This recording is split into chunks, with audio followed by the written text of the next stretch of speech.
मुझे डायग्राम्स किसने भेजे थे कल, असाइनमेंट वाले?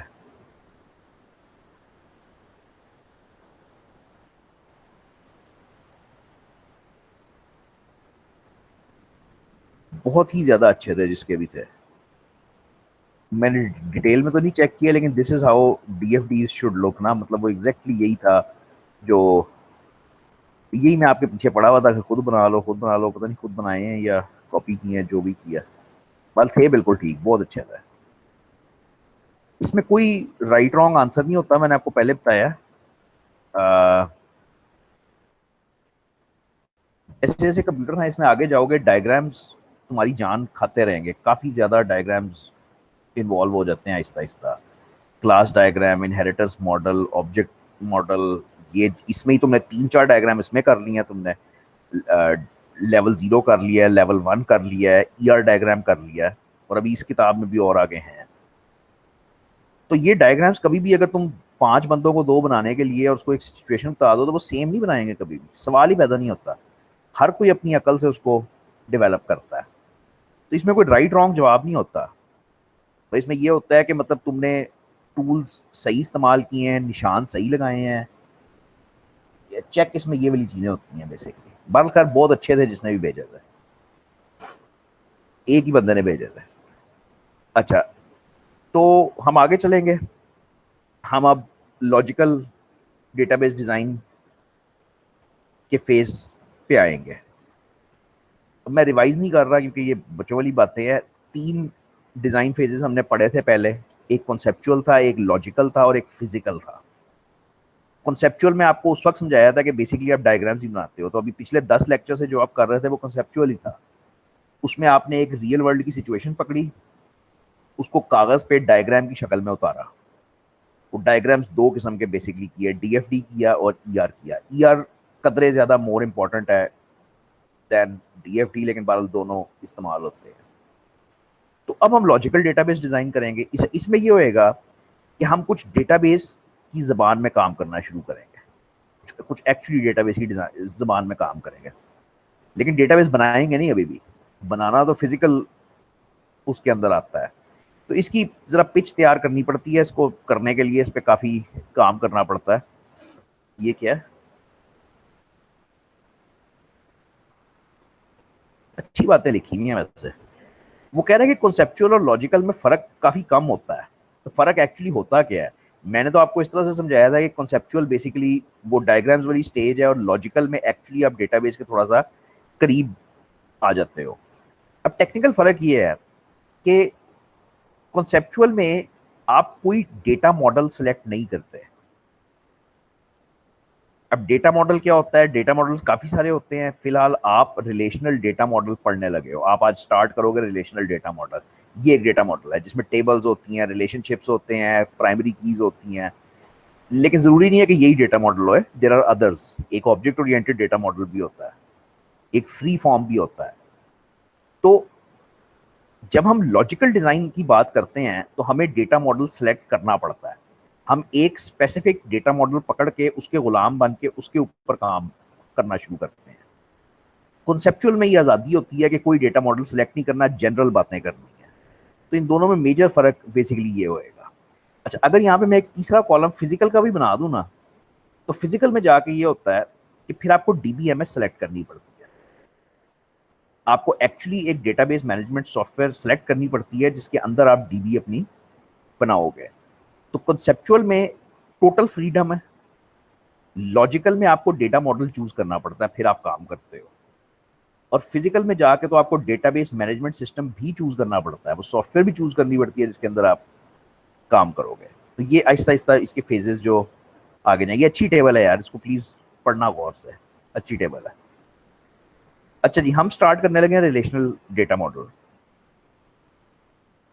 Once again, there are different data models available, आपकी किताब में नहीं है। जिंदगी स्टार्ट करने के लिए, काम आसान रखने के लिए जो सबसे ज्यादा डेटा मॉडल इस्तेमाल होता है हम वो यूज करते हैं। अ, अगर आप में से कोई लोग आईटी में जाते हो, डेटाबेसेस में जाते हो, तो आप शायद अपनी पूरी प्रोफेशनल लाइफ गुजार दो और आप रिलेशनल के अलावा कुछ ना देखो। ये इतना ज्यादा इस्तेमाल होता है। लेकिन इसका कतन ये मतलब नहीं है कि बस यही है। और भी हैं, बड़े अच्छे अच्छे, बड़े पावरफुल भी हैं, लेकिन 99% इस्तेमाल जो है वो रिलेशनल हो रहा होता है।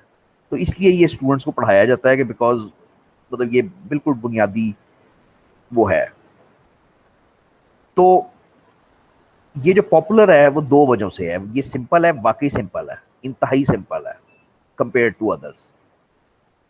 और दूसरा ये है कि ये मैथमेटिकल है। अभी एक्चुअली तो डेटाबेस है और मतलब टेबल्स हैं और इस तरह की सारी चीजें हैं, लेकिन इसके पीछे एक्चुअली मैथ्स है, जो इसकी लॉजिक है सारी वो मैथ्स के अंदर पड़ी हुई है। तो ये दो वजूहत है जिस वजह से ये बहुत ज्यादा पॉपुलर होता है। अब इसको हमने करना कैसे है,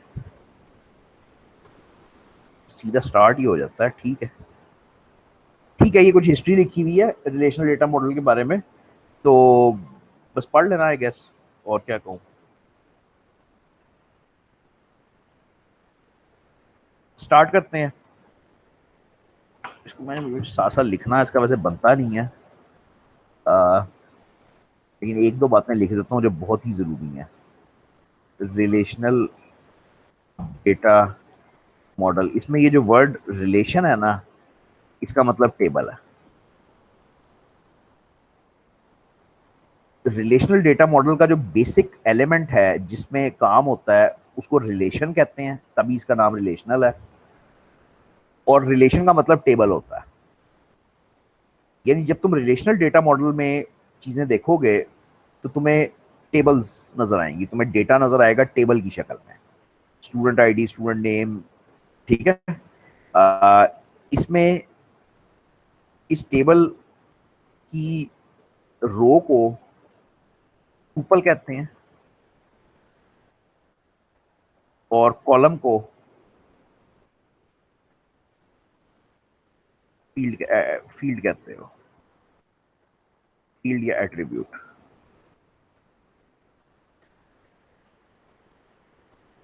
तो मेरा जो डेटा ऑर्गेनाइज्ड होएगा रिलेशनल डेटा मॉडल में वो एक टेबल की शक्ल में होएगा, टुपल्स और कॉलम्स एट्रीब्यूट्स की शक्ल में होएगा। ठीक है, अच्छा अब इसकी कुछ प्रॉपर्टीज हैं। Each cell of a table contains atomic और सिंगल वैल्यू। अच्छा, ये आपको एमसीक्यूज आते हैं बहुत ज्यादा इस तरह के ना, ये मैं लिख नहीं सकता, ये बहुत ज्यादा वो है, मतलब मैं ये लिख देता हूँ कि आपने करना क्या है। तो रिलेशंस, रिलेशंस बोलूं तो इसका मतलब है tables. Relations have some basic properties. ठीक है, इनको प्लीज किताब से पढ़ लेना, मैं करवा देता हूँ लेकिन मैं लिख नहीं रहा। तो each cell contains an atomic या सिंगल वैल्यू। अच्छा, अब सेल जो है वो जाहिर बात है वो इंटरसेक्शन है रो और कॉलम की। मतलब फॉर एग्जांपल ये अगर बीसीएस लिखा हुआ है तो ये एक रो और एक कॉलम, ये सेल बन गया ना, तो इस सेल में एक एटॉमिक वैल्यू होएगी। एटॉमिक मींस एक ऐसी चीज जिसको फर्दर तोड़ नहीं सकते। बीसीएस को फर्दर तोड़ नहीं सकते, कुछ सेंस नहीं बनती। लेकिन मैं इसके साथ एग्री नहीं करता, इसको तोड़ सकते हैं। ये डेट ऑफ बर्थ जो है इसको मैं मंथ, ईयर और डेट में तोड़ सकता हूँ। मैं इस नाम को तोड़ सकता हूँ फर्स्ट नेम और लास्ट नेम में। तो अब बहरहाल एक एग्जांपल है। तो पहली प्रॉपर्टी ये है कि each cell of a table contains atomic और सिंगल वैल्यू। दूसरी पढ़ो, each column has a distinct name, the name of the attribute it represents. सीधी सी बात है कि each column has a distinct name, और हर कॉलम रिप्रेजेंट क्या कर रहा है, एक सिंगल एट्रीब्यूट, उसका नाम, उसका एज, उसका एड्रेस, कुछ भी इस किस्म का। The values of attributes come from the same domain. Domain वाली बात थोड़ी समझ होनी चाहिए। तो जिस तरह डोमेन ऑफ अ फंक्शन होती थी ना, आप कहते थे कि एफ ऑफ एक्स की डोमेन जो है वो सेट ऑफ रियल नंबर्स है या पॉजिटिव नंबर्स है या सो ऑन। तो बिल्कुल इसी तरह से डोमेन ऑफ अ रिलेशन भी होती है, डोमेन ऑफ एन एट्रीब्यूट, बल्कि रिलेशन तो नहीं, एक एट्रीब्यूट की भी डोमेन होती है। यानी हर कॉलम की एक डोमेन होती है, विच मीन्स कि इसके अंदर क्या क्या वैल्यूज आ सकती हैं। फॉर एग्जाम्पल इसके अंदर एमसीएस और बीसीएस आ सकता है, विच मीन्स कि इस कॉलम में जितनी वैल्यूज लिखोगे वो या एमसीएस होएंगी या बीसीएस होएंगी। इस कॉलम में सिर्फ एम या एफ लिख सकते हो। ये डोमेन है उसकी, कुछ और लिखोगे तो वो एरर है।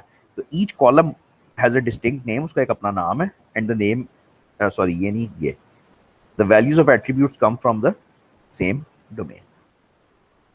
ये दो बड़ी बेसिक, बड़ी इंपॉर्टेंट प्रॉपर्टीज है। तरतीब मैटर नहीं करती डेटाबेस में। कॉलम्स की तरतीब जो मर्जी हो, कॉलम्स आगे पीछे होए, रोज आगे पीछे होए, इससे कोई फर्क नहीं पड़ता। ठीक है, डेटाबेस किसी और तरीके से चलती है। ईच रो इज यूनिक, बिल्कुल बुनियादी डेटाबेस की प्रॉपर्टी के each row is unique, different होती है। अच्छा, अब रो यूनिक कैसे होती है? वो प्राइमरी की मदद से होती है। मेरे हालत में पहले ही समझ होएगी कि हम, नाम तो दो स्टूडेंट्स का सेम हो सकता है, डिग्री डेफिनेटली सेम हो सकती है, दो लोग एमसीएस कर रहे हैं, डेट ऑफ बर्थ भी सेम हो सकती है, मेल भी सेम हो सकता है। अब सिर्फ जो चीज डिफरेंट होएगी दोनों में, वो स्टूडेंट आईडी होएगी, ये एनआईसी नंबर होएगा। तो प्रॉपर्टी ये है कि each row is distinct, each row is different. ठीक है, तो लेकिन वो करते कैसे हो? बेसिकली प्राइमरी की मदद से करते हो। ठीक है, कि मतलब प्राइमरी की डिफरेंट कर देते हो हर एक की। तो ये 6 प्रॉपर्टीज हैं बिल्कुल बेसिक डेटाबेसेस की, डेटा उसकी रिलेशनल डेटा मॉडल की। अच्छा, अब जो चीजें तुम डिस्क्रीट मैथ में पढ़ते थे ना, वो हैं, बड़ी तेजी से करेंगे। तुम्हारे पास एक सेट है ए एक्स वाई, एक सेट है बी 2 4 6।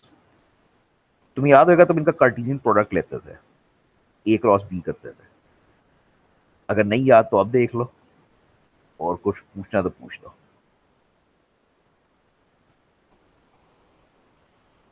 यानी कार्टेशियन प्रोडक्ट क्या होता था? डिस्क्रीट मैथ क्या कहती थी कि आप ऑर्डर्ड पेयर्स बनाते थे ना, यानी दोनों के पेयर्स बनाते थे। तो वो एक्स के साथ पहले 2 4 6 को मिला लो, तो x2 x4 x6 बन गया। फिर y के साथ 2 4 6 को मिला लो, तो y2 y4 y6 बन गया। तो ये ए क्रॉस बी बन गया।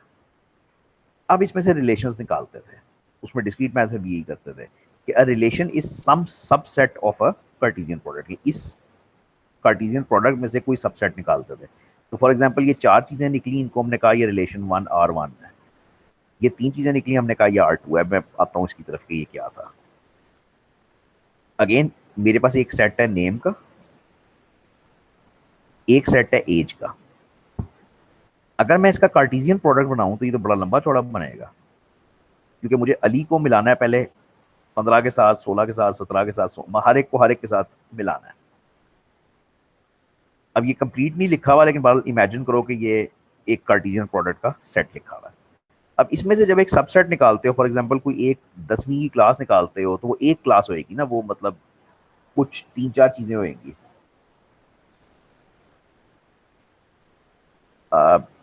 को मसला तो नहीं है तो बता देना प्लीज।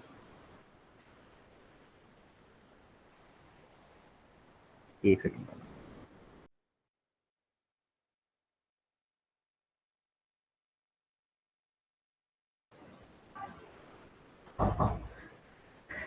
अच्छा जी, अब डेटाबेस रिलेशंस की तरफ चलो, तो डेटाबेस रिलेशंस भी बिल्कुल ऐसे ही चलेंगे।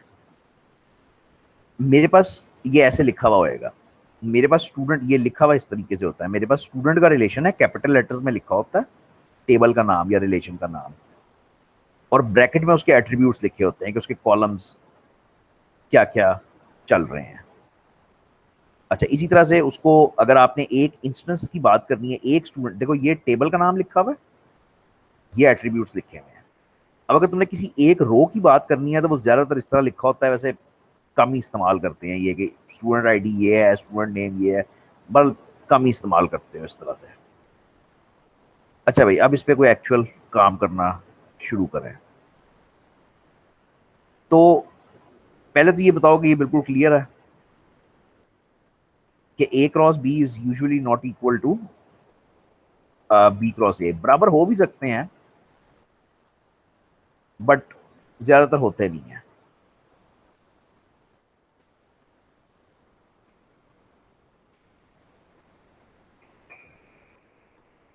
जाहिर बात है अगर तुम ए क्रॉस बी बना रहे हो तो तुम्हारी हर चीज ए से स्टार्ट होएगी, और अगर तुम बी क्रॉस ए बना रहे हो तो तुम्हारी हर चीज बी से स्टार्ट होएगी। तो ये बराबर होने का तो इनके चांस मतलब बहुत ही ना होने के बराबर होता है।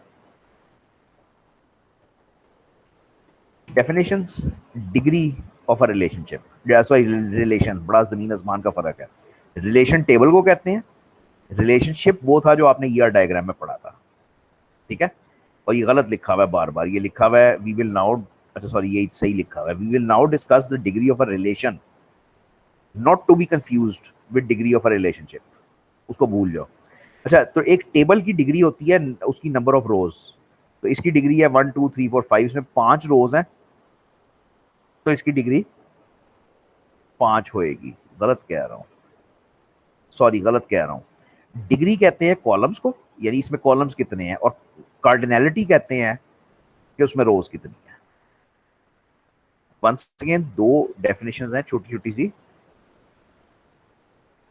तो डिग्री ऑफ अ रिलेशन होता है very simply number of columns, और एक कार्डिनैलिटी ऑफ अ रिलेशन होता है विच इज नंबर ऑफ रोज। एक रिलेशन में कितनी रोज और कितनी वो हैं। अच्छा जी, अब तीसरी चीज उसके अंदर कीज होती हैं। एक टेबल के अंदर या एक रिलेशन के अंदर बेसिकली कीज होती हैं, तो ये तो अभी फिलहाल ना ही करें, नहीं करें, सारा लेक्चर ही ये है। अच्छा करें फिर। अच्छा, अब कीज कॉम्प्लिकेटेड है। तो रिलेशन के अंदर अभी क्या क्या हो गया, टूपल्स हो गई, फील्ड्स हो गए, एट्रीब्यूट्स हो गए, उसका डिग्री हो गई, उसकी कार्डिनैलिटी हो गई। अब इसके अंदर कुछ कीज होती हैं। सबसे पहले इसमें प्राइमरी की है, ये आसान होती है। ये क्या है, यूनिक एट्रीब्यूट, जो एक ऐसा एट्रीब्यूट है जो कभी भी रिपीट नहीं होता, वो यूनिक है, वो प्राइमरी की होता है। अच्छा, फॉरेन की क्या होता है? फॉरेन की is an attribute which is a primary key in another table. सबसे आसान डेफिनेशन इसकी ये है, फॉरेन की एक ऐसा एट्रीब्यूट होता है जो किसी और टेबल की प्राइमरी की होता है, किसी और टेबल में वो एज अ प्राइमरी की इस्तेमाल हो रहा होता है। इन दो रिलेशंस को देखो, एम और डिपार्टमेंट को, प्राइमरी की को अंडरलाइन करते हैं, तो ये प्राइमरी की है, इसका मतलब है कि एम्प आईडी यहाँ पे प्राइमरी की है, और यहाँ इस टेबल में डेप आईडी प्राइमरी की है। फॉरेन की कहाँ है? फॉरेन की ये है, it is an attribute which is a primary key in another table. जो किसी और टेबल में प्राइमरी की होती है वो, उसको आप फॉरेन की कहते हो। फॉरेन की के ऊपर कुछ शर्तें होती हैं, कुछ कंडीशंस होती हैं जिसके थ्रू वो काम करती है। तो बहरहाल ये मेरी फॉरेन की बनती है। अच्छा, इसके अब फॉरेन की के ऊपर काफ़ी रिक्वायरमेंट्स के कंस्ट्रेंट्स होती हैं। नंबर वन ये है कि फॉरेन की में डेटा उस वक्त तक एंटर नहीं हो सकता जब तक उसकी कॉरेस्पॉन्डिंग प्राइवेट की में ना एंटर हुआ है। भी वो जो आप ईआर डायग्राम में रिलेशनशिप्स पढ़ते थे ना, वो रिलेशनशिप्स ऐसे ही बनते हैं। उस वक्त तो आप कह देते थे कि एम्प का ताल्लुक है डिपार्टमेंट से, आप एक लिंक बना देते थे कि एम्प का ताल्लुक है डिपार्टमेंट से। अब वो लिंक बनता किस तरह है? वो इस एट्रीब्यूट की मदद से बनता है, फॉरेन की मदद से बनता है, ठीक है। तो फॉरेन की रिलेशनशिप्स इस्टेब्लिश करती है। अब इसके ऊपर कंस्ट्रेंट्स होती हैं, कंडीशंस होती हैं, कुछ शर्तें लगी होती हैं। मेन शर्त यही होती है कि फॉरेन की के अंदर डेटा एंटर उस वक्त तक नहीं हो सकता जब तक कॉरेस्पॉन्डिंग डेटा उसकी प्राइमरी की में एंटर नहीं हुआ हुआ। बात मुश्किल है लेकिन मुश्किल नहीं है।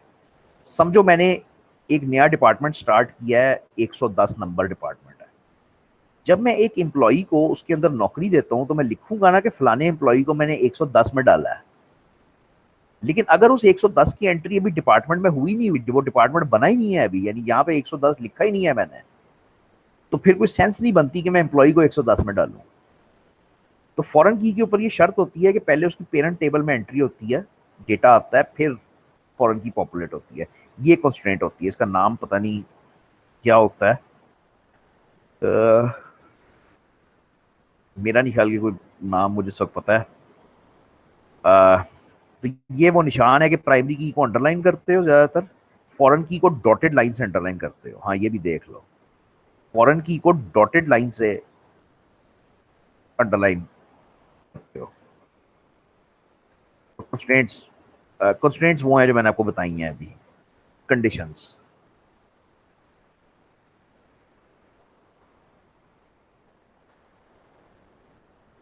अच्छा, अब कंस्ट्रेंट, अच्छा सॉरी, बहुत ज्यादा डिटेल में है। ये फॉरेन की डेफिनेशन थी कि फॉरेन की होती क्या है, उसमें डेटा आता क्या है। अब ये जो मैंने एक एग्जांपल दिया ना कि वो 110 नंबर में जब तक एंट्री नहीं होएगी तब तक उसमें नहीं होगी, ये कंस्ट्रेंट का एग्जांपल है, एक कंडीशन का एग्जांपल है। ठीक है, एक सेकंड देना, सॉरी। हेलो जी।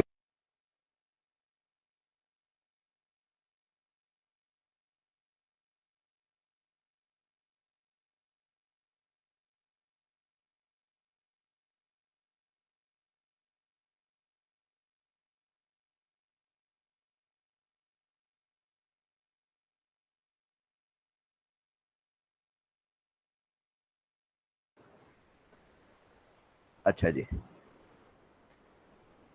तो कंस्ट्रेंट्स अब वो कंडीशंस हैं जो उसके ऊपर लगती हैं। वो बजाय इसके कि वो एक आधी उसमें पैराग्राफ में उसने बताया, उसने उसको तोड़ दिया है।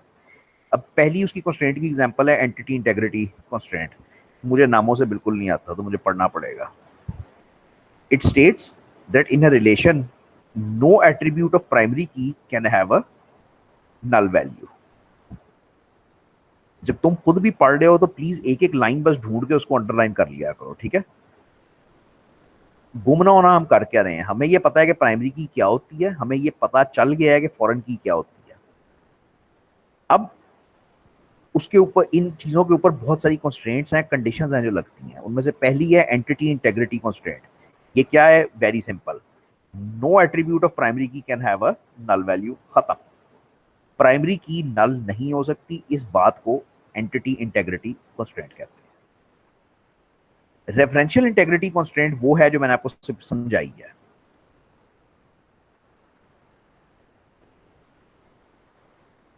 ये पढ़ो,